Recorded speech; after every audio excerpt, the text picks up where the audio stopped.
Dejé a mi esposo en el aeropuerto pensando que era solo otro viaje de negocios. Pero justo cuando estaba a punto de irme, mi hijo de 6 años me apretó la mano con fuerza y susurró: «Mamá, no vuelvas a casa.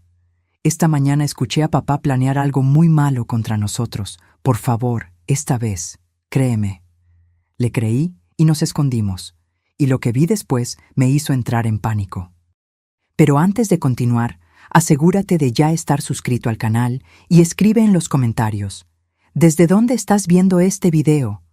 Nos encanta saber hasta dónde están llegando nuestras historias. Las luces fluorescentes del Aeropuerto Internacional de la Ciudad de México lastimaban mis ojos esa noche de jueves. Estaba cansada, de ese tipo de cansancio que viene de adentro, ¿saben? No es solo sueño. Es una exhaustividad del alma que venía arrastrando por meses sin entender bien el porqué. Mi esposo, Ricardo, estaba a mi lado con esa sonrisa perfecta que siempre usaba en público.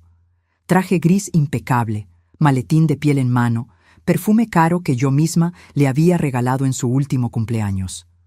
A los ojos de cualquiera en esa terminal, éramos la pareja ideal. Él, el ejecutivo exitoso. Yo, la esposa dedicada que lo llevaba al aeropuerto antes de un importante viaje de negocios. Si tan solo supieran. A mi lado, con su manita sudada sosteniendo firme la mía, estaba Mateo. Mi hijo de 6 años. Mi mundo entero. Estaba demasiado quieto esa noche, más callado de lo normal, y miren que Mateo siempre fue un niño observador, de esos que prefiere mirar que participar. Pero esa noche había algo diferente en sus ojos, un miedo que no podía nombrar.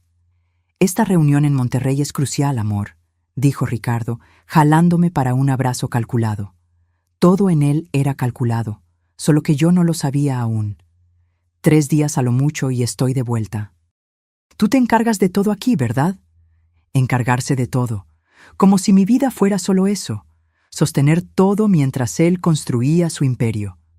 Pero sonreí como siempre sonreía, porque eso era lo que se esperaba de mí.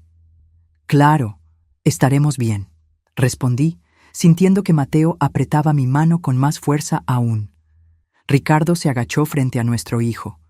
Puso ambas manos en sus hombros, de esa forma que siempre hacía cuando quería parecer el padre perfecto. «¿Y tú, campeón? ¿Cuidas a mami por mí?» Mateo no respondió. Solo asintió con la cabeza, los ojos fijos en el rostro de su padre. Esa mirada era como si estuviera memorizando cada detalle, cada rasgo, como si estuviera viendo a Ricardo por última vez. Debía haberlo notado. Debía haber sentido que algo andaba mal allí mismo. Pero nunca notamos las señales cuando vienen de quien amamos, ¿cierto?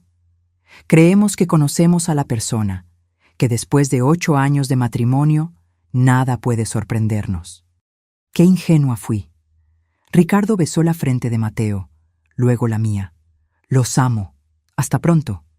Y entonces se dio la vuelta, tomó su maleta de mano y caminó hacia la puerta de embarque. Mateo y yo nos quedamos allí, parados en medio de esa multitud de despedidas y reencuentros, viéndolo desaparecer. Cuando finalmente ya no pude ver a Ricardo, respiré hondo. «Vamos, hijo, vamos a casa». Mi voz salió cansada. Solo quería llegar a casa, quitarme esos tacones incómodos que me había puesto para verme más arreglada, y tal vez ver algo en la televisión hasta que me llegara el sueño. Empezamos a caminar por el largo pasillo del aeropuerto, nuestros pasos resonando en el suelo de mármol. Mateo estaba aún más quieto ahora, y yo podía sentir la tensión en su pequeño cuerpo a través de la manita que sostenía la mía. «¿Todo bien, amor? Estás muy callado hoy». No respondió de inmediato. Seguimos caminando, pasando junto a las tiendas cerradas, los paneles con horarios de vuelo, la gente apurada jalando maletas.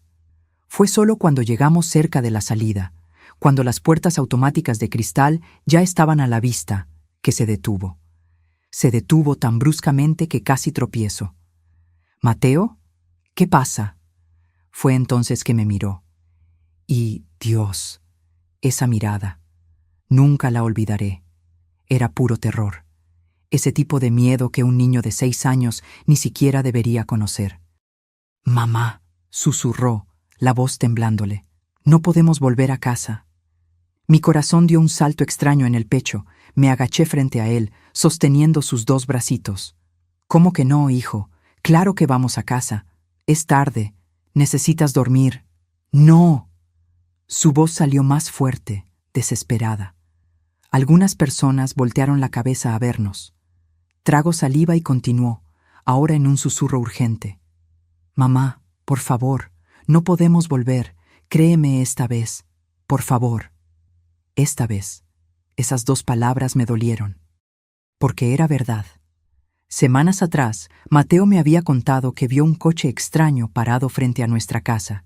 El mismo coche, 3 noches seguidas. Le dije que era coincidencia. Días después, juró que había oído a papá hablando bajito en la oficina sobre resolver el problema de una vez. Le dije que eran asuntos de trabajo, que no debía escuchar conversaciones de adultos.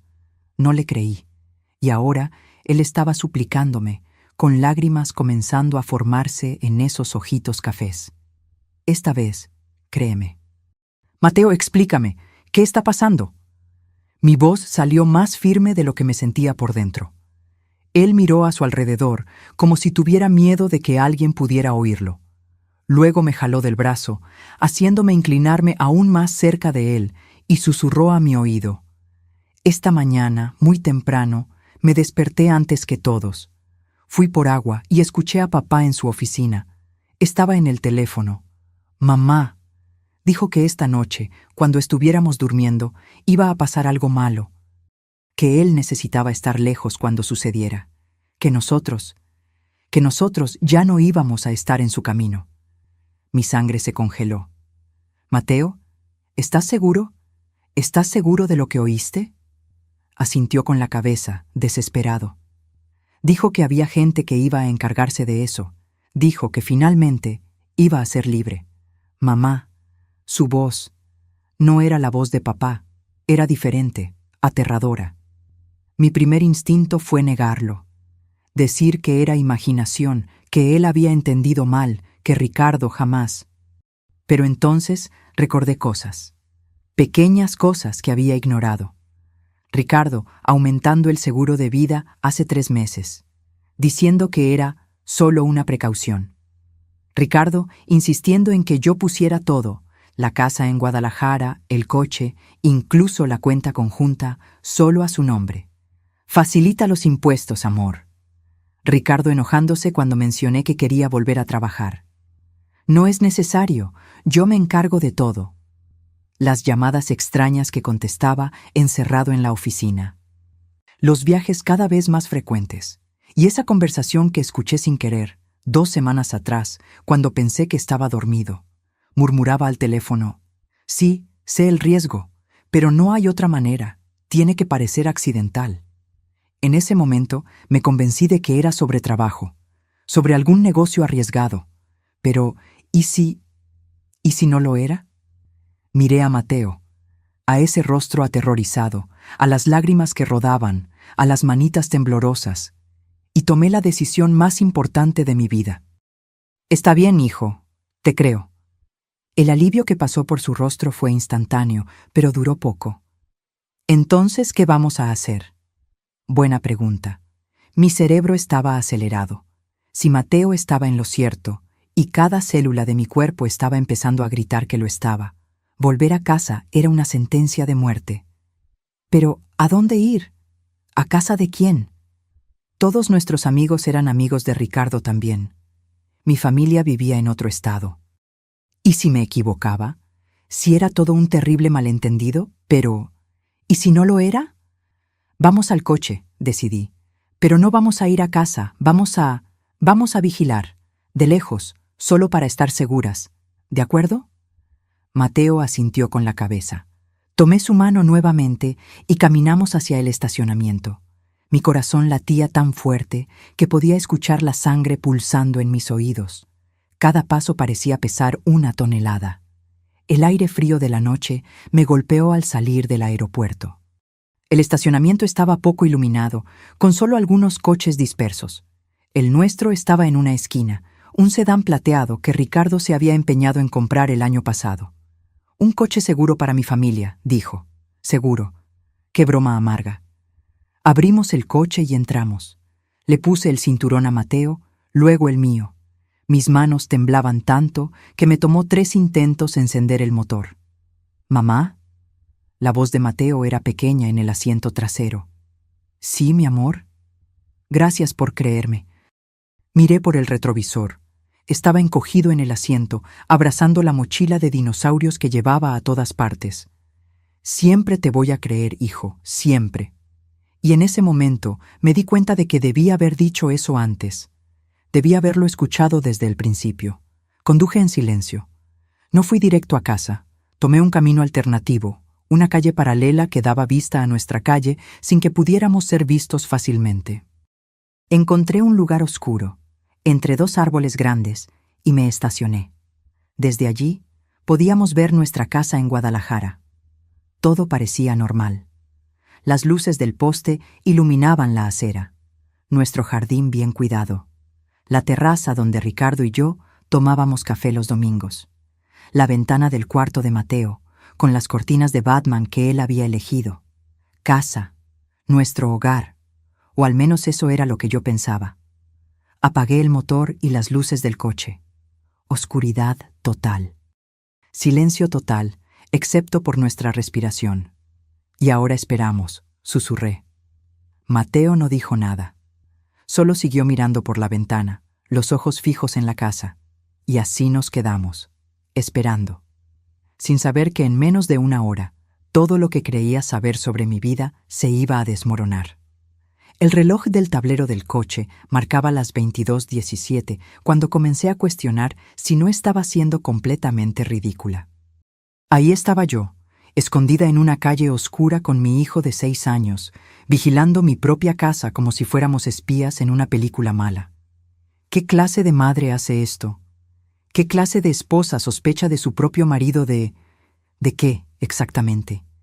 Ni siquiera podía formar el pensamiento completo en mi cabeza. Era demasiado absurdo. Ricardo nunca me levantó la mano, nunca le gritó a Mateo. Era un padre presente, un esposo proveedor. Pero, ¿era un esposo amoroso? La pregunta surgió de la nada y me tomó desprevenida. ¿Cuándo fue la última vez que me miró con cariño de verdad? ¿Que preguntó cómo fue mi día y realmente quiso escuchar la respuesta? ¿Que me tocó sin ser de forma mecánica, automática? ¿Cuándo fue la última vez que me sentí amada y no solo mantenida? «Mamá, mira». La voz de Mateo me sacó de mis pensamientos. Mi corazón se disparó. «¿Qué? ¿Qué viste?» «Allí, ese coche». Seguí la dirección de su pequeño dedo. Un coche estaba doblando en nuestra calle, pero no era cualquier coche. Era una furgoneta oscura, sin ninguna calcomanía, sin matrícula delantera visible. Los cristales eran polarizados, tan oscuros que era imposible ver quién estaba dentro. La furgoneta disminuyó la velocidad al pasar frente a las casas, demasiado lento para ser alguien solo de paso. Era como si estuviera buscando. Mi respiración se quedó atrapada en la garganta cuando la furgoneta se detuvo. Exactamente frente a nuestra casa. «No puede ser», susurré. «No puede». Pero lo era. Las 2 puertas delanteras se abrieron. Salieron 2 hombres. Incluso de lejos, incluso con la poca iluminación, se podía ver que no eran técnicos o repartidores o cualquier cosa normal. Usaban ropa oscura, chaquetas con capucha, y la forma en que se movían era furtiva, calculada. Se quedaron parados por un momento frente a la reja de nuestra casa, mirando a su alrededor. Mi instinto fue gritar, llamar a la policía, hacer algo, pero estaba paralizada, viendo como si fuera una pesadilla de la que no podía despertar. Uno de ellos, el más alto, metió la mano en su bolsillo. Esperé que sacara una palanca, alguna herramienta para forzar la entrada. Eso sería un robo. Podría lidiar con un robo. Podría llamar a la policía, levantar un acta, seguir adelante. Pero lo que sacó del bolsillo hizo que mi mundo se viniera abajo. Una llave. Tenía una llave de nuestra casa. «Mamá». La voz de Mateo tembló. ¿Cómo tienen la llave? No pude responder. Estaba demasiado ocupada tratando de no vomitar. El hombre abrió la reja como si fuera el dueño, sin forzar, sin romper. Simplemente abrió. Y luego caminó hasta la puerta principal, donde repitió el proceso. Otra llave. La puerta se abrió suavemente. Solo 3 personas tenían llave de nuestra casa. Yo, Ricardo, y la llave de repuesto que estaba en su oficina, en el cajón cerrado con llave del escritorio. Los 2 hombres entraron en mi casa. En la casa donde dormí ayer, donde hice el desayuno para Mateo esta mañana, donde me sentí segura. No encendieron las luces. Pude ver haces de linternas bailando detrás de las cortinas. Estaban buscando algo, o peor, estaban preparando algo. No sé cuánto tiempo me quedé allí sentada, congelada, mirando. Pudieron haber sido 5 minutos o 50. El tiempo había perdido significado. Todo lo que existía era esa visión. 2 extraños dentro de mi casa, con llaves que solo mi esposo podía haberles dado. Entonces sentí el olor. Al principio pensé que lo estaba imaginando, pero se hizo más fuerte. Un olor químico, fuerte, gasolina. «Mamá, ¿qué olor es ese?», preguntó Mateo, y fue cuando vi. Humo. Comenzó pequeño, solo un hilo delgado saliendo de la ventana de la sala. Luego otro, de la ventana de la cocina. Y entonces vi el brillo. Ese brillo naranja siniestro que solo puede significar una cosa. Fuego. No, salí del coche sin pensar. No, no, no. La mano de Mateo me jaló de vuelta. «Mamá, no, no puedes ir allá». Tenía razón. Lo sabía, pero era mi casa, mis cosas, las fotos de cuando Mateo nació, el vestido de novia guardado en el armario, los dibujos que Mateo hacía y yo pegaba en el refrigerador, la manta que mi abuela tejió antes de morir, todo, quemándose. Las llamas crecieron rápido, aterradoramente rápido. En cuestión de minutos, la sala estaba totalmente invadida. El fuego lamía las paredes, rompía las ventanas, subía al segundo piso donde estaba el cuarto de Mateo. Fue cuando las sirenas comenzaron. Alguien debió haber visto el humo, llamado a los bomberos. La furgoneta oscura salió a toda prisa, sin encender las luces, desapareciendo en la esquina segundos antes de que apareciera el primer camión de bomberos. Yo estaba temblando tanto que apenas podía mantenerme en pie. Mateo me abrazaba por detrás, su carita hundida en mi espalda sollozando. «Mateo tenía razón», murmuré. «Tuviste razón, hijo. Tuviste razón. Si hubiéramos vuelto a casa, si no le hubiera creído, estaríamos allí dentro ahora, durmiendo, sin saber, y esos hombres habrían... No pude completar el pensamiento. Mis piernas cedieron y caí de rodillas allí mismo, en medio de la calle oscura, viendo mi vida convertirse en cenizas. Mi celular vibró en mi bolsillo.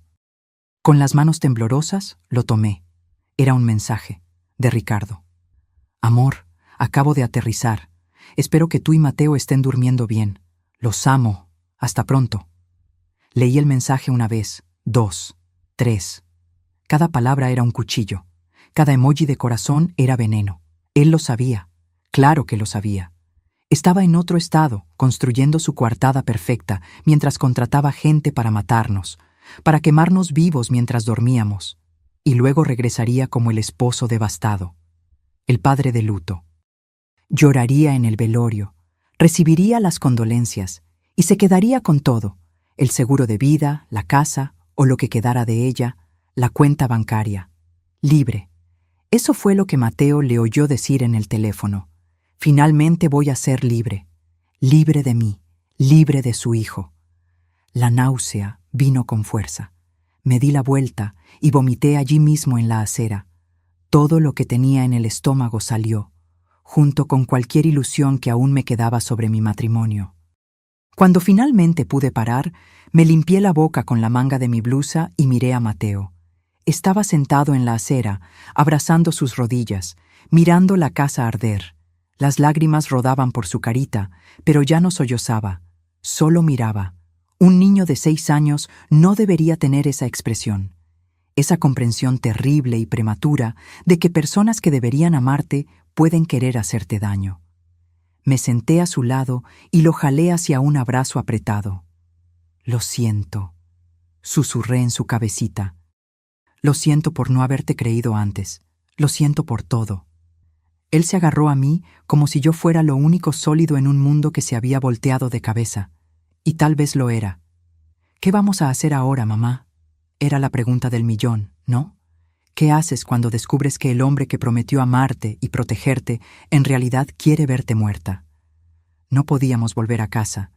Ni siquiera existía ya una casa a la que volver. No podíamos ir a la policía. Ricardo tenía una coartada de hierro y éramos solo yo y la palabra de un niño de 6 años contra la suya. No podíamos ir con amigos o familia. Todos pensarían que estaba loca, en shock por el incendio, inventando cosas. ¿Y Ricardo? Ricardo estaba libre, volando de vuelta en ese mismo momento, probablemente practicando la expresión de shock y tristeza que iba a usar cuando descubriera la tragedia. Necesitábamos ayuda de alguien que Ricardo no conociera. Alguien que pudiera entender. Alguien que supiera cómo lidiar con... ¿Con qué? ¿Intento de homicidio? ¿Conspiración para matar? Fue entonces que recordé. Mi papá, antes de morir hace 2 años, me había dado una tarjeta. Estaba en un día difícil, justo después de su diagnóstico de cáncer.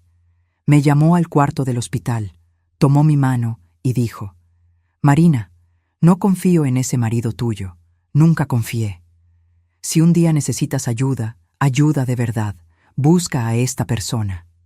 La tarjeta tenía un nombre, Lic. Jimena Hernández, abogada, y un número de teléfono. En ese momento me ofendí. ¿Cómo podía mi papá no confiar en Ricardo? Ricardo, que era tan atento con él, que lo visitaba en el hospital, que pagaba a los mejores doctores. Pero ahora entendía. Mi padre vio algo que yo me negué a ver, y me dejó una salida. Tomé el celular nuevamente. La batería estaba al 23%. Necesitaba tomar una decisión rápido. «Mateo, ¿recuerdas aquella tarjeta que el abuelo me dio? ¿La que guardé en la cartera?» Él asintió con la cabeza. «Voy a llamar a la persona que está en ella. Ella nos va a ayudar». Al menos eso esperaba. Con dedos temblorosos marqué el número. 3 timbres. 4. Iba a caer al buzón de voz cuando una voz femenina, ronca pero firme, contestó. «¿Aló? Lic, Jimena, mi nombre es Marina, Marina Olvera. Usted no me conoce, pero mi padre era Roberto Olvera. Él me dio su número. Yo necesito mucha ayuda». Hubo una pausa. Luego: «Marina, Roberto me habló de ti. ¿Dónde estás?» Mi casa acaba de incendiarse. Estoy en la calle con mi hijo, y mi esposo intentó matarnos». Otra pausa, más larga. Cuando volvió a hablar, la voz estaba diferente, más urgente. «¿Estás a salvo ahora? ¿Puedes conducir?» «Sí». «Entonces anota esta dirección. La oficina de la Lic». Jimena quedaba en un edificio antiguo en el centro de Puebla, el tipo de lugar que pasas de largo sin notarlo. No tenía un letrero llamativo, solo un pequeño cartel descolorido. J. Hernández, Asesoría Legal.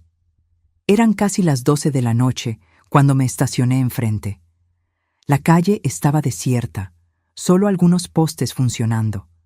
Mateo se había dormido en el asiento trasero durante el trayecto, exhausto de tanto llorar. Tuve que cargarlo en brazos. Antes de que tocara el timbre, la puerta se abrió. Una mujer estaba allí. Debía tener unos 60 años, cabello canoso recogido en un moño, lentes colgados de una cadenita. Usaba una blusa sencilla y pantalones de mezclilla, como si la hubieran despertado, pero sus ojos estaban alertas, analizando cada detalle mío y de Mateo. «¿Marina?» «Sí». «Pasa, rápido». Obedecí. Ella cerró la puerta detrás de nosotros con 3 cerraduras diferentes. La oficina olía a libros viejos y café fuerte. Había pilas de expedientes por todas partes, archivos antiguos, una mesa llena de papeles. «Pon al niño en el sofá de allá indicó. Hay una manta en la silla. Acosté a Mateo con cuidado, lo cubrí. Seguía durmiendo, su carita aún marcada por las lágrimas. ¿Café?, ofreció. Iba a rehusar, pero ella ya estaba sirviendo 2 tazas. Me entregó una y señaló la silla frente a su escritorio. Siéntate y cuéntame todo, desde el principio, sin omitir nada. Y le conté. Le conté sobre el viaje de Ricardo, sobre el susurro de Mateo en el aeropuerto, sobre la decisión de esconderme y vigilar la casa, los hombres con las llaves, el fuego, el mensaje de Ricardo fingiendo preocupación mientras sabía que deberíamos estar muertas. La LIC. Jimena no me interrumpió una sola vez. Solo escuchaba, los dedos entrelazados bajo la barbilla, los ojos fijos en mí. Cuando terminé, se quedó en silencio por un largo momento. Tu padre me pidió que te cuidara si algo así sucedía, dijo finalmente. Roberto era un hombre muy inteligente. Él notó cosas sobre tu marido que tú no quisiste ver. Aquello dolió, pero era verdad. ¿Él sabía? ¿Sabía que Ricardo era capaz de esto? Él sospechaba que Ricardo no era quien fingía ser, que se casó contigo por interés, que era peligroso. Ella tomó un sorbo del café. Roberto me dejó algunas cosas, documentos, información sobre ti y sobre Ricardo. Pensé que nunca necesitaría usarlas, pero... Se levantó y fue a un armario cerrado con llave. Sacó una carpeta gruesa y regresó, poniéndola sobre la mesa entre nosotras. Tu padre contrató a un investigador privado hace 3 años, discretamente, para revisar los negocios de Ricardo. Mi corazón se encogió. ¿Y qué encontraron? Deudas, muchas deudas, de juego principalmente. Tu marido tiene un problema serio, Marina. Le debe a prestamistas, a casinos ilegales, a gente muy peligrosa. Abrió la carpeta, mostrando extractos bancarios, fotos, reportes. Sus negocios han estado en quiebra por 2 años. Ha estado usando el dinero de la herencia que dejó tu madre para tapar los hoyos, pero ya se acabó casi todo. Sentí como si me hubieran dado un golpe en el estómago. La herencia de mi madre, 300,000 pesos que ella me dejó, que puse en una cuenta conjunta porque éramos casados, amor, lo mío es tuyo. ¿Él gastó todo? Hasta el último centavo. Pasó una página. Y ahora los prestamistas están cobrando. Con intereses. Ricardo debe casi 1,000,000 de pesos. La gente así no negocia, Marina. O paga o... No necesitaba completar la frase. Pero yo no tengo ese dinero. No lo tenemos. Entonces, ¿por qué él? Seguro de vida, dijo simplemente. Tienes un seguro de vida de 2 millones. Tu padre insistió en eso cuando te casaste, ¿recuerdas? Dijo que era importante para protegerte a ti y a un futuro nieto. Lo recordaba. Recordaba a Ricardo pensando que era exagerado en ese momento, pero aceptando. Nunca cuestioné, nunca pensé. Y si yo muriera en un accidente, continué el razonamiento, sintiendo bilis subir a mi garganta. Ricardo recibiría los 2 millones, pagaba las deudas, quedaba libre. Exactamente. La LIC. Jimena cerró la carpeta. Y un incendio es el tipo perfecto de accidente. Difícil de probar que fue provocado, difícil de rastrear. Y él tiene la coartada perfecta. Estaba en otro estado cuando sucedió. Pero yo no morí, y Mateo tampoco. Y él aún no lo sabe. La forma en que dijo aquello hizo que algo hiciera clic en mi cabeza. Está sugiriendo que lo dejes pensar que el plan funcionó. Por ahora. Se inclinó hacia adelante. Marina, si apareces ahora, será su palabra contra la tuya. ¿Tienes pruebas? ¿Testigos? ¿Algo más que la historia de un niño de 6 años que pudo haber entendido mal una conversación? No tenía nada, solo la certeza en mi corazón y el miedo en los ojos de mi hijo. Pero, ¿y los hombres que incendiaron la casa? ¿La policía no va a investigar? Lo harán, y concluirán que fue un accidente, un cortocircuito, una fuga de gas, cualquier cosa. Esos hombres son profesionales, Marina. No dejan rastros. Suspiró. Ricardo planeó esto muy bien. El único fallo en su plan fue que Mateo escuchó, y que yo le creí. Exactamente. Miré a mi hijo durmiendo en el sofá, tan pequeño, tan inocente, y aún así había salvado nuestras vidas.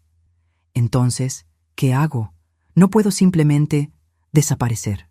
Mis documentos, mi identificación, todo se quemó en la casa. No tengo dinero, no tengo a dónde ir. «¿Me tienes a mí?», dijo la LIC, Jimena. «Y tienes algo que Ricardo no sabe que tienes». «¿Qué?». Ella sonrió. Una sonrisa fría que me hizo ver por qué mi padre confiaba en ella. La verdad, y tiempo para probarla. Ricardo regresará mañana, fingirá estar devastado, hará teatro para la policía y los vecinos, buscará los cuerpos, y cuando no los encuentre, sabrá que algo salió mal. Sí, pero para entonces nosotras ya estaremos 10 pasos adelante. No entendí completamente lo que quiso decir, pero estaba demasiado exhausta para cuestionar, demasiado exhausta para pensar. Apenas podía mantener los ojos abiertos. «Tú y el niño se quedarán aquí hoy», decidió. «Hay un cuartito en la parte de atrás. No es gran cosa, pero tiene una cama. Mañana planearemos los siguientes pasos».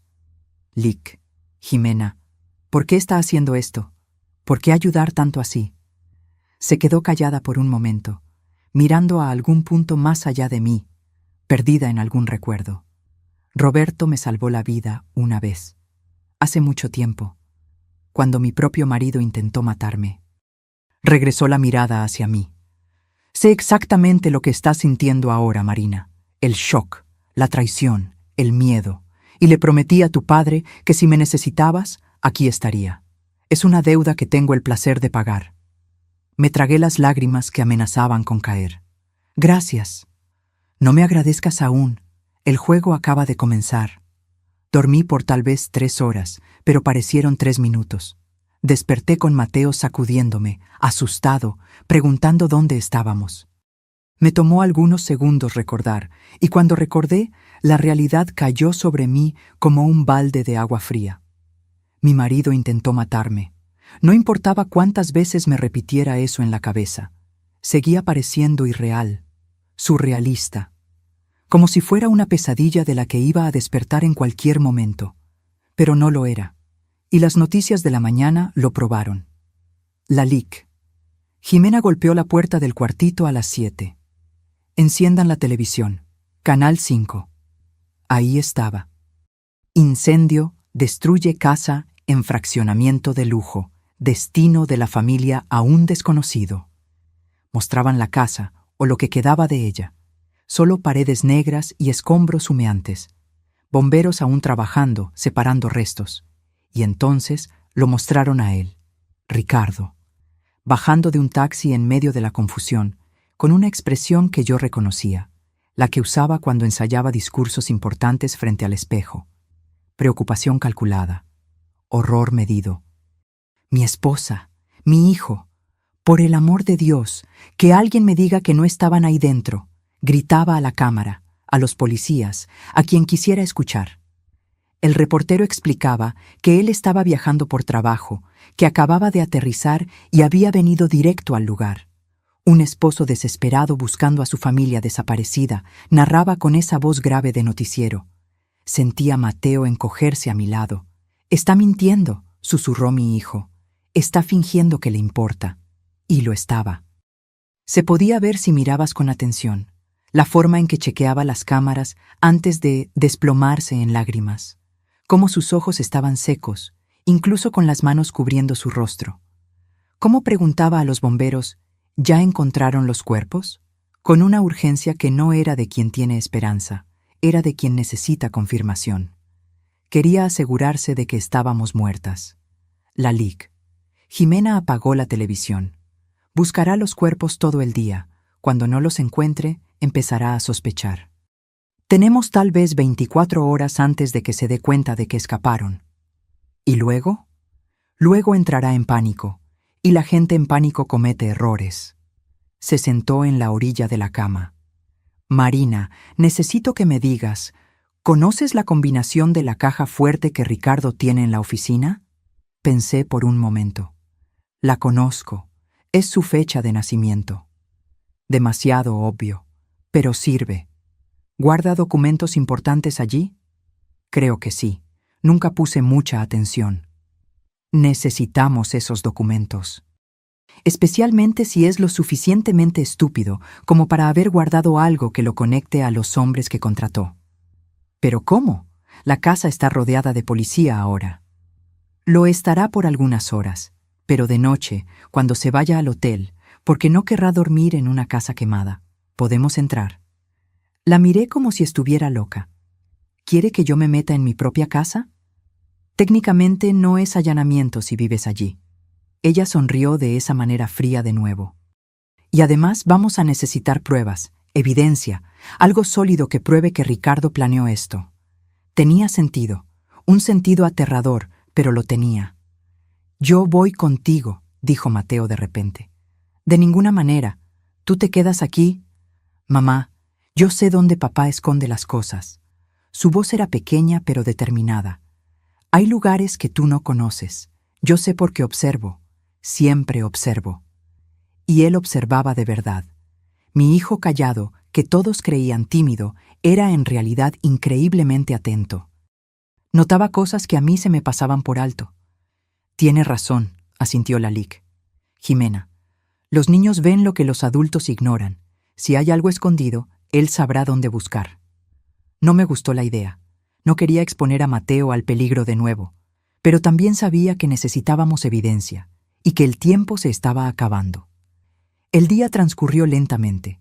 Nos quedamos encerrados en la oficina, viendo las noticias, viendo a Ricardo hacer su teatro. Dio entrevistas a 3 canales diferentes, siempre con la misma historia. Un empresario devastado busca a su familia. La esperanza de un padre. La angustia de no saber. Mentiras. Todo era mentira. Por las cámaras de seguridad del fraccionamiento, a las que Lalique Jimena tenía acceso a través de un contacto, vimos a Ricardo ser llevado a la delegación para prestar declaración. Lo vimos regresar y quedarse frente a la casa destruida por horas, conversando con vecinos, con policías, con quien apareciera. Y entonces, finalmente, cuando el sol comenzó a ponerse, lo vimos subir a un coche e irse. Ahora, dijo Lalique, Jimena. Me dio ropa oscura, guantes, una linterna pequeña. Hizo lo mismo con Mateo. Parecíamos ladrones a punto de cometer un asalto. Y en cierto modo, era exactamente eso. Condujimos en silencio hasta cerca del fraccionamiento. Pero no entramos por el frente. Lalique. Jimena conocía un pasaje en la parte de atrás, donde el muro era más bajo y no había cámaras. Beneficios de haber defendido al constructor en el divorcio, explicó. Escalamos el muro. Bueno, ella y yo escalamos, a Mateo lo pasamos por encima. Del otro lado estaba oscuro. El olor a humo aún era fuerte. 20 minutos, susurró Lalique. Jimena. Entran, toman lo que necesitan, salen. Yo me quedo vigilando aquí. Tomé la mano de Mateo y caminamos hasta la casa. O lo que quedaba de ella. La puerta trasera, la de la cocina, estaba parcialmente quemada pero aún se podía abrir. Entramos. Dios, la destrucción era total. Las paredes negras, el techo parcialmente derrumbado, olor a cenizas y productos químicos. Todo lo que fue mi vida estaba destruido. Pero no teníamos tiempo para lamentar. La oficina, susurré a Mateo. ¿Dónde está? Él me guió, pasando por la sala destruida, subiendo los precarios escalones de la escalera. La oficina de Ricardo estaba en el segundo piso, y milagrosamente no se había quemado tanto como el resto. La puerta estaba atorada, pero pude forzarla. La caja fuerte estaba allí, empotrada en la pared detrás de un cuadro. Marqué la fecha de nacimiento de Ricardo. VIP. Verde. Abierta. Dentro había documentos, mucho dinero en efectivo, probablemente para pagos ilegales, y un celular antiguo. «Lleva todo», sonó la voz de Mateo del otro lado de la sala. «Mamá, mira aquí».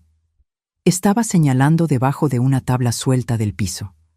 Un escondite que yo nunca habría sabido que existía. Levanté la tabla. Dentro había otro celular, un cuaderno negro y un sobre. Tomé todo a toda prisa, metiéndolo en la mochila que había traído. «Vamos, rápido». Estábamos casi en la puerta cuando escuchamos voces. Abajo. ¿Estás seguro de que no hay nadie? Sí, la policía ya liberó el sitio. Solo estamos revisando. Mi sangre se congeló. Miré a Mateo. Estaba pálido. No podíamos bajar. Quienquiera que fuera, estaba bloqueando nuestra única salida. Agarré a Mateo en brazos y nos metimos dentro del armario de la oficina. Mi corazón latía tan fuerte que estaba segura de que nos oirían. Por la rendija de la puerta del armario podía ver la luz de las linternas subiendo la escalera. 2 hombres. No eran policías. Reconocí las voces. Eran los mismos hombres que habían incendiado la casa. El jefe dijo que verificáramos si el trabajo fue concluido, dijo uno de ellos, voz grave, con acento de la costa. Parece que aún no encontraron cuerpos. Imposible. El fuego era lo suficientemente fuerte como para que no quedara nada. Quizás ya los llevaron al forense. Mejor asegurar. Dale un vistazo a las habitaciones. Escuché pasos separándose. Uno yendo hacia el cuarto principal, otro viniendo en nuestra dirección. La puerta de la oficina se abrió. Mateo apretó mi mano con tanta fuerza que dolió. Me mordí el labio para no hacer ningún sonido. El hombre entró, la luz de la linterna barriendo la habitación. Se detuvo en la caja fuerte abierta. «Oye, Marcos, ven a ver esto». El otro apareció. «¿Qué pasó?» «La caja fuerte está abierta. No estaba así cuando salimos». «¿Estás seguro?» «Absolutamente. Ni siquiera tocamos la caja fuerte. Solo le prendimos fuego y nos fuimos». Silencio tenso. «Alguien estuvo aquí», concluyó el tal Marcos. «Recientemente. El polvo alrededor está revuelto». «¿Crees que fue la policía?» «La policía no roba dinero. Y mira, hay marcas de pisadas, pequeñas». Señaló con la linterna al suelo. «Muy pequeñas para ser adulto». Mi estómago se hundió. «Niño», dijo el primer hombre lentamente. «¿Crees que...?» «Creo que tenemos un problema». Marcos sacó un celular de su bolsillo. «Voy a llamar al jefe. Necesita saberlo». No podía permitirlo. Si llamaba a Ricardo, si le contaba que alguien había estado allí, que posiblemente éramos nosotras. ¿Pero qué podía hacer? Estaba encerrada en un armario con mi hijo de 6 años, desarmada, sin salida. Fue entonces que escuché el grito. Vino de afuera. Un grito femenino, fuerte, de pavor. ¿Qué carajos fue eso? Marcos disparó escaleras abajo. El otro hombre fue detrás. No perdí tiempo. Tomé a Mateo en brazos y corrí. Bajé la escalera tan rápido que casi tropiezo. La puerta trasera estaba abierta. Debieron haber entrado por allí. Salimos. Corrimos al muro. La LIC. Jimena estaba allí, jadeando. ¿Fuiste tú la que gritó?, pregunté mientras la ayudaba a saltar el muro. Necesitaba sacarlos de allí. ¿Funcionó? Sí. Le mostré la mochila. Tomé todo. Corrimos a su coche estacionado 2 cuadras más adelante. Solo cuando estábamos dentro, puertas cerradas, motor encendido y alejándonos, pude respirar. Esos hombres vieron que alguien tocó la caja fuerte, dije. Se lo contarán a Ricardo. Excelente. La miré como si estuviera loca. ¿Cómo que excelente? Ahora él sabrá que estás viva. Sabrá que tienes las pruebas. Entrará en pánico. Ella sonrió mientras conducía. Y la gente en pánico comete burradas. No sé si estaba de acuerdo con su lógica, pero estaba demasiado exhausta para discutir. De vuelta en la oficina, vaciamos la mochila sobre el escritorio. Documentos, celulares, dinero, el cuaderno negro, la LIC. Jimena tomó el cuaderno primero. Lo abrió. Comenzó a leer. Y cuanto más leía, más amplia se volvía su sonrisa. «Bingo», murmuró. «¿Qué es? ¿Tu marido es meticuloso o era tonto?» «Probablemente ambos». Giró el cuaderno hacia mí. «Mira esto. Fechas, montos, nombres». Documentó cada centavo que pidió prestado, de quién y cuándo tenía que pagar. Incluso tiene anotaciones sobre conversaciones con los prestamistas. Hojeé las páginas. Todo estaba allí, cada deuda, cada amenaza que recibió. Y luego, en las últimas páginas, «Solución final», leí en voz alta. Seguro de vida de Marina, $2,000. El accidente tiene que parecer natural.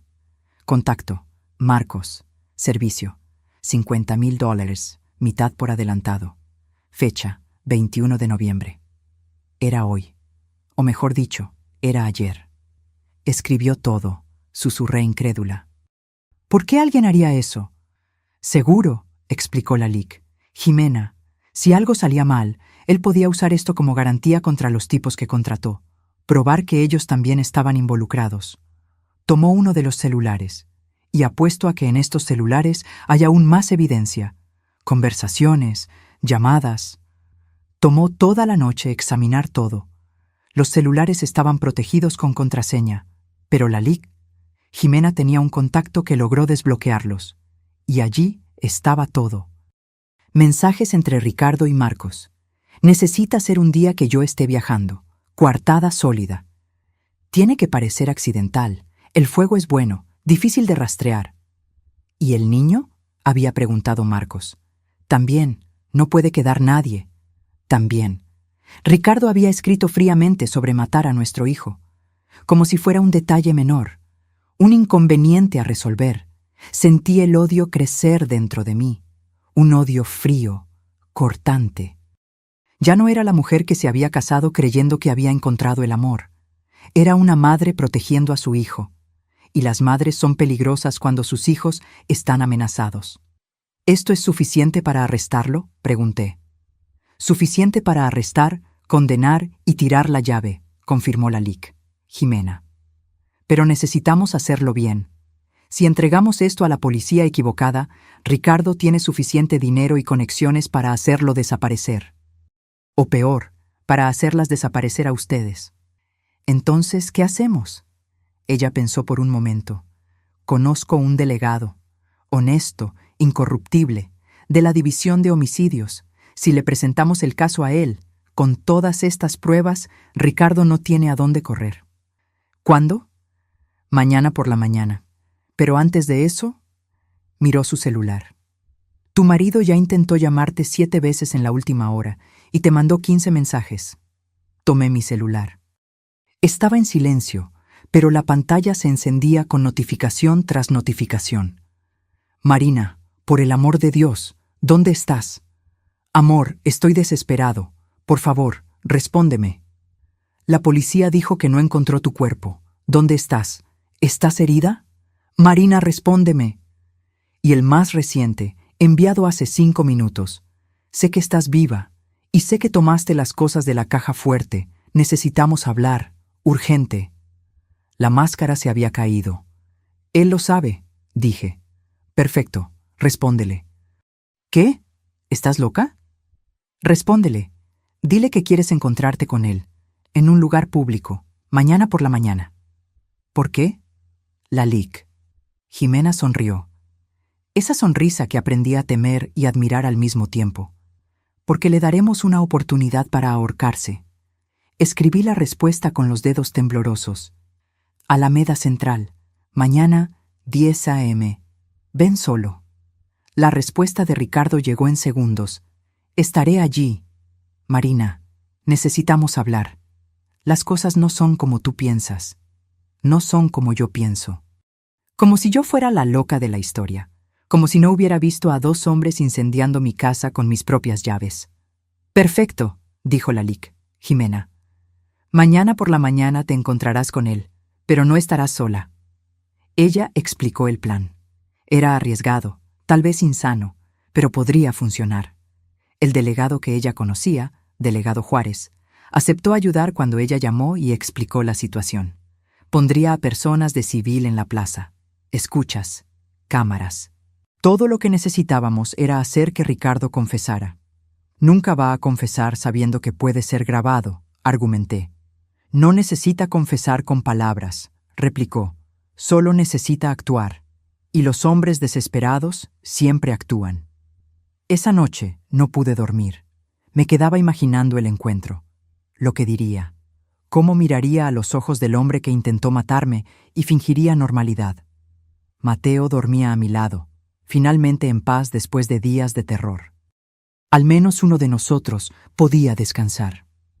A las 9:30 de la mañana siguiente, estábamos posicionadas. Yo sentada en una banca de la Alameda Central, con un abrigo con micrófono incorporado. Mateo seguro en la oficina con la LIC. Jimena, viendo todo por cámaras que la policía instaló. El delegado Juárez y su equipo esparcidos por la plaza, disfrazados de indigentes, vendedores ambulantes, personas paseando a su perro. Y entonces vi a Ricardo. Apareció puntualmente a las 10 a.m.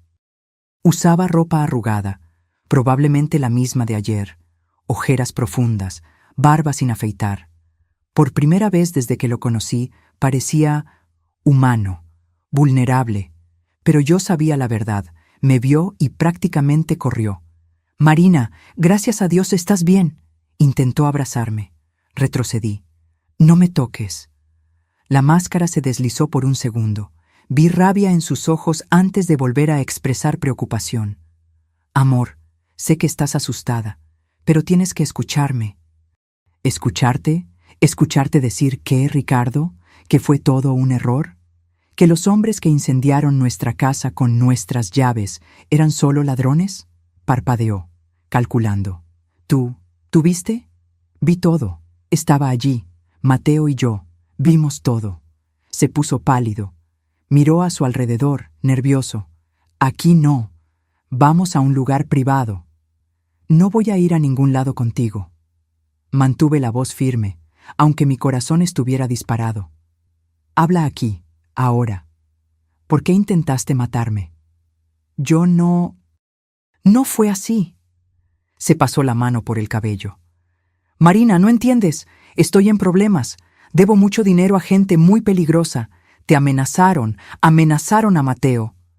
«¿Entonces decidiste matarnos antes? ¿Qué lógica es esa?» «No. Iba a sacarlas del país. Con el dinero del seguro podíamos empezar de nuevo en otro lugar, lejos de esos tipos». Era una mentira tan descarada que casi me río. «¿Estás hablando del seguro que solo pagas si yo muero?» Se congeló. Se dio cuenta del error. «Marina». Cambió la táctica. La voz se volvió amenazadora. «Tomaste cosas de mi caja fuerte. Necesito que me las devuelvas. Ahora». «¿El cuaderno negro? ¿La evidencia de que planeaste todo? No entiendes lo que estás haciendo. Si le entregas eso a la policía, caigo. Y si caigo, los tipos a los que les debo irán tras de ti. De cualquier manera, no estás a salvo. Pero al menos no serás tú intentando matarme». La rabia finalmente explotó. «Siempre fuiste tan ingenua. ¿Crees que me casé contigo por qué? ¿Por amor? Eras una niña mimada con dinero de mami. Fue solo por eso». Dolió. Aún sabiendo que era verdad, dolió escucharlo. «¿Y Mateo? ¿Nuestro hijo también era solo por interés?» «El mocoso». Escupió las palabras. «Siempre fue extraño, demasiado callado, observando todo, niño raro». Y allí estaba, el odio verdadero. No era solo por dinero, realmente nos despreciaba. Fue cuando escuché, proveniente del audífono en mi oído: «Ya tenemos suficiente, equipo, pueden ir». De repente, los indigentes se levantaron. Los vendedores soltaron sus puestos. Todos convergieron hacia Ricardo con distintivos en mano. «Ricardo Fuentes, queda usted detenido». Su rostro pasó por 5 emociones en 3 segundos. Shock, confusión, rabia, miedo y finalmente, aceptación. Había perdido. Pero antes de que pudieran esposarlo, hizo algo que nadie esperaba. Corrió. Disparó por la plaza, derribando personas, saltando bancas. La policía fue tras él, pero tenía ventaja, y corría en mi dirección. No tuve tiempo de reaccionar. Me agarró, jaló algo de su cintura, un cuchillo, y lo presionó contra mi cuello. «¡Nadie se mueve!», gritó. Su voz estaba irreconocible. «O la mato, juro que la mato». El delegado Juárez se detuvo a 3 metros, manos levantadas. «Cálmate, Ricardo, no tienes que hacer esto». «¡Claro que tengo! Ella lo arruinó todo, todo». La hoja presionó más fuerte. Sentí un hilito de sangre escurrir. Mi cerebro entró en pánico, pero luego recordé a Mateo, a mi hijo viendo todo. No podía dejar que me viera morir. «Ricardo», dije, tratando de mantener la voz tranquila, no vas a hacer esto. No me digas lo que voy o no voy a hacer. No lo vas a hacer porque eres un cobarde. Siempre lo has sido. Volteé la cabeza un poco, mirándolo a los ojos. Los cobardes no matan mirando. Contratan a otras personas, y hasta en eso fallaste. El cuchillo tembló en su mano.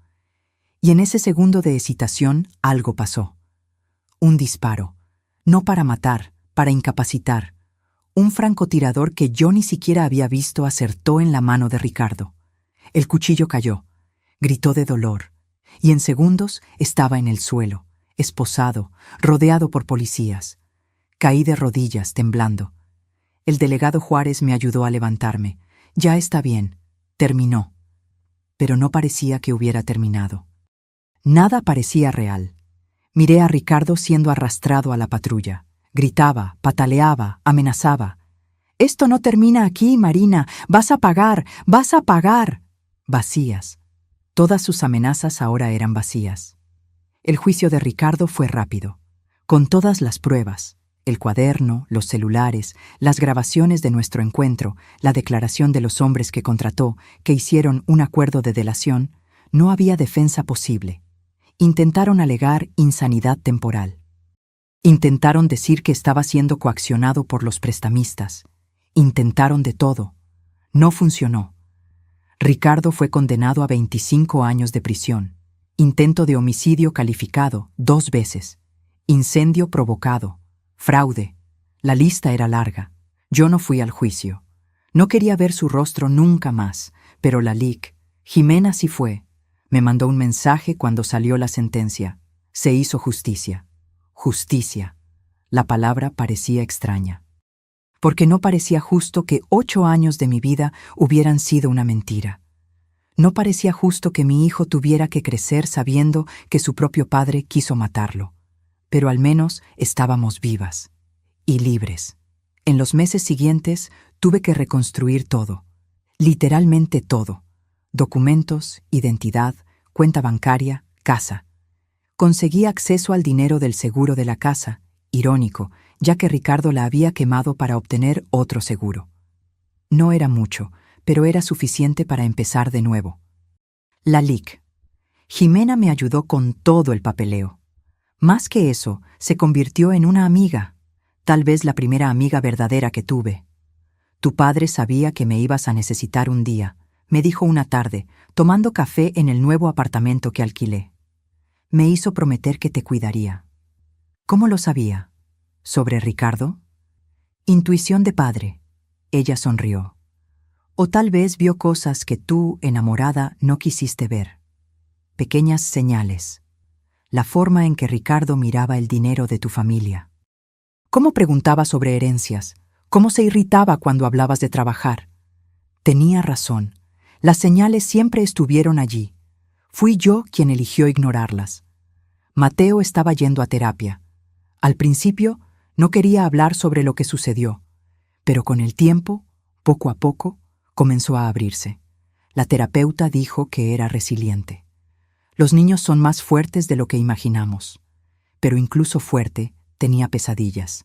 Despertaba gritando, diciendo que había fuego, que no podía salir, que su papá estaba viniendo. En esas noches yo me quedaba con él. Lo abrazaba, le cantaba las canciones que le cantaba cuando era bebé, y poco a poco volvía a dormir. «¿Mamá?», me preguntó una noche, algunos meses después del juicio. «¿Todavía quieres a papá?». La pregunta me tomó desprevenida. «¿Por qué preguntas eso?». «Porque fue malo, muy malo, pero todavía es mi papá, y no sé si está mal extrañarlo a veces». Mi corazón se rompió. Lo jalé hacia un abrazo apretado. «No está mal, mi amor. Es tu papá. Y la parte de él que conocías, la parte que jugaba contigo, que te llevaba al parque, esa parte era real. O al menos tú creíste que lo era. Y no hay problema en extrañar eso. Pero intentó hacernos daño. Intentó. Y eso fue horrible e imperdonable. Pero tus sentimientos son tuyos. Puedes extrañar al papá que creías tener y aún así estar enojado por lo que hizo. Ambas cosas pueden existir juntas. Se quedó quieto por un tiempo. Luego susurró: «Yo te salvé, ¿verdad, mamá? Salvaste, me salvaste y te salvaste. Eres mi héroe, Mateo». Él sonrió, una sonrisa pequeña pero genuina, y en ese momento supe que íbamos a estar bien. No inmediatamente, no mágicamente, pero eventualmente. Comencé a trabajar de nuevo, algo que Ricardo nunca permitió. Conseguí un empleo en una ONG que ayudaba a mujeres víctimas de violencia doméstica. Parecía apropiado. Yo entendía por lo que pasaban: el miedo, la vergüenza, la sensación de que de alguna manera era culpa de ellas. Y podía decir, de corazón: no es culpa de ustedes, nunca lo fue. La LIC. Jimena me ofreció una sociedad en su despacho después de un año. «Tienes talento para esto, y pasión. Sería un desperdicio no usarlo». Acepté. Volví a estudiar. Hice un curso acelerado de Derecho. Presenté el examen de la barra de abogados. No fue fácil. A los 34 años, volver a los libros es desafiante. Pero pasé, y me convertí en abogada, especializada en derecho de familia y casos de violencia doméstica. Usé el dolor para ayudar a otras personas, y de alguna forma, eso ayudó a curar mi propio dolor. 3 años después del incendio, nos mudamos a una casa de verdad. Pequeña, sencilla, pero nuestra. Mateo eligió su propio cuarto, pintó las paredes de azul. Pero no Batman, mamá, ya crecí.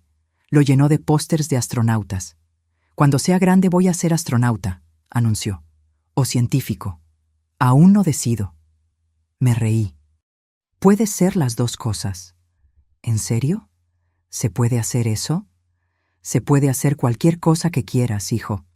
Y yo creía en eso, porque habíamos sobrevivido a lo imposible. ¿Qué era un poco de ambición comparado con eso?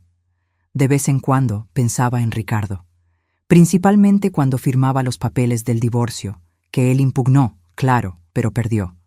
O cuando veía noticias sobre él en prisión. Aparentemente no se estaba adaptando bien. ¿Sentía lástima? No. ¿Rabia? A veces. Pero principalmente, nada.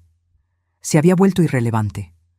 Una nota a pie de página en mi historia, no el capítulo principal. La vida siguió. Mateo creció. Yo crecí con él. Aprendí a confiar de nuevo, no ciegamente, nunca más ciegamente, sino con sabiduría. Aprendí que las señales de alerta existen por una razón, que escuchar tu intuición no es paranoia.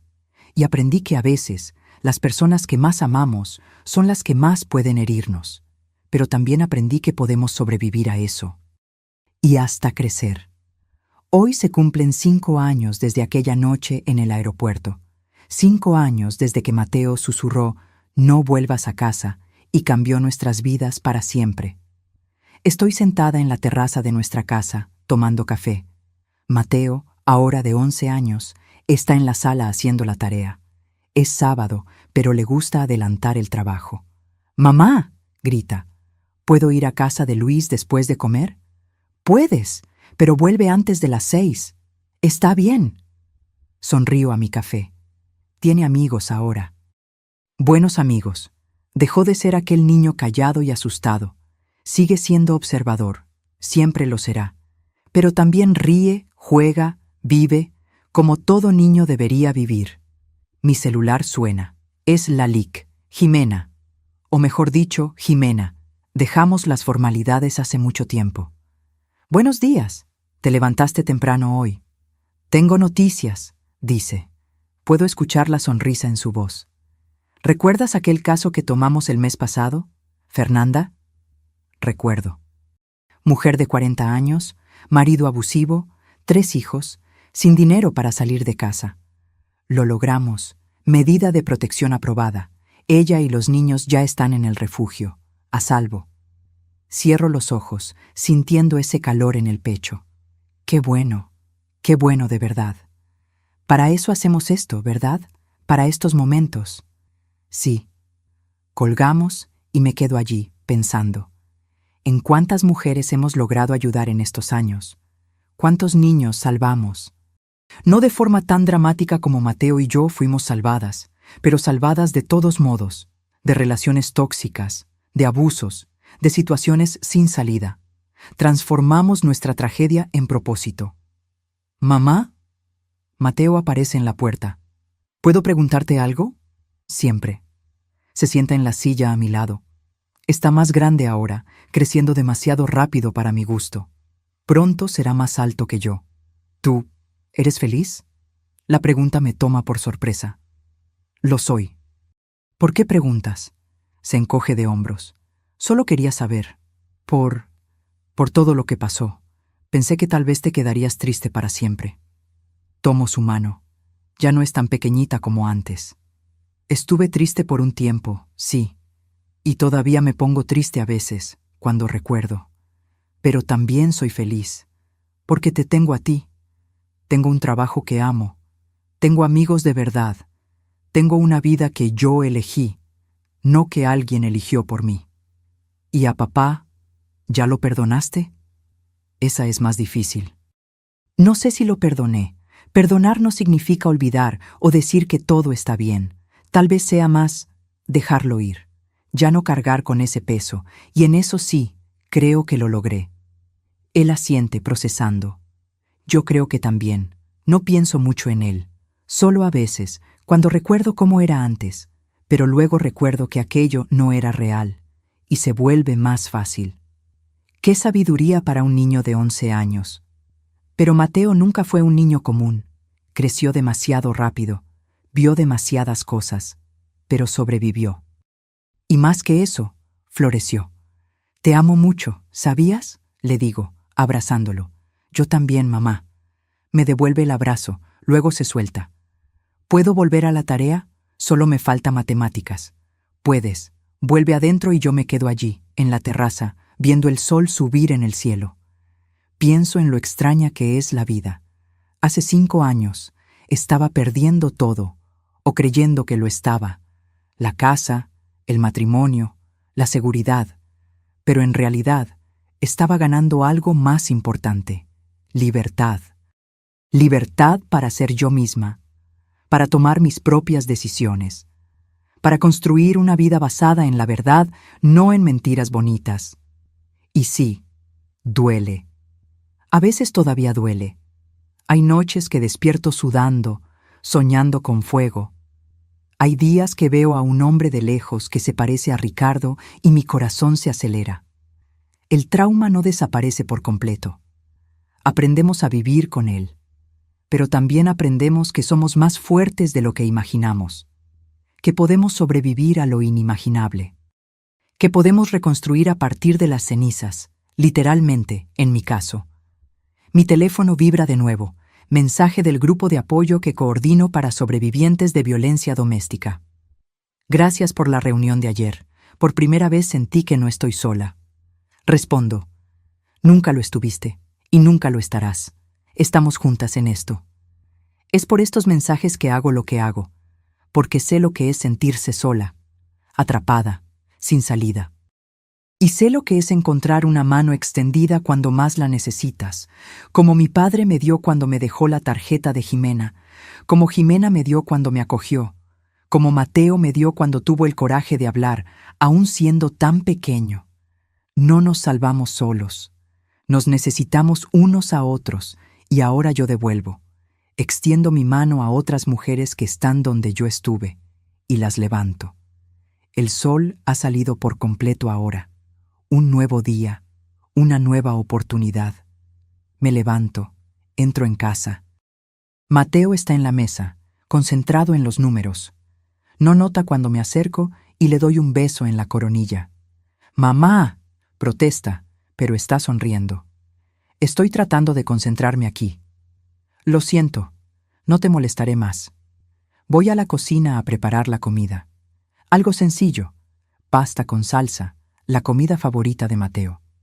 Mientras revuelvo la salsa, lo escucho tararear en la sala. Tarareando, un niño que presenció un intento de asesinato, que perdió su casa, que vio a su padre ser arrestado. Está tarareando mientras hace su tarea de matemáticas. Si eso no es resiliencia, no sé qué es. Y me da esperanza. Esperanza de que no importa lo que la vida nos lance, podemos sobrevivir. Podemos superar, podemos incluso ser felices de nuevo, no de la misma forma, no como éramos antes, sino de una forma nueva, más fuerte, más sabia. El temporizador del horno suena, lo apago. Empiezo a servir los platos. ¡Mateo! ¡A comer! Aparece corriendo, como siempre hace cuando es comida. Se sienta a la mesa con esa sonrisa amplia. ¿Qué hay de postre? Nieve, si te comes toda la comida primero. Eso lo hago durmiendo. Reímos, comemos, conversamos sobre la semana, sobre los planes para el fin de semana, sobre el proyecto de ciencias que está haciendo en la escuela. Cosas normales, vida normal. Y es hermoso, después de todo. Es hermoso tener esa normalidad de nuevo. Después de comer, Mateo se va a casa de su amigo. Yo lavo los platos, arreglo la casa, respondo algunos correos del trabajo. Rutina. Maravillosa, mundana, rutina. Por la tarde, cuando Mateo vuelve, vemos una película juntos. Animación tonta que me hace reír. Él se queja de que es cosa de niños, pero también ríe.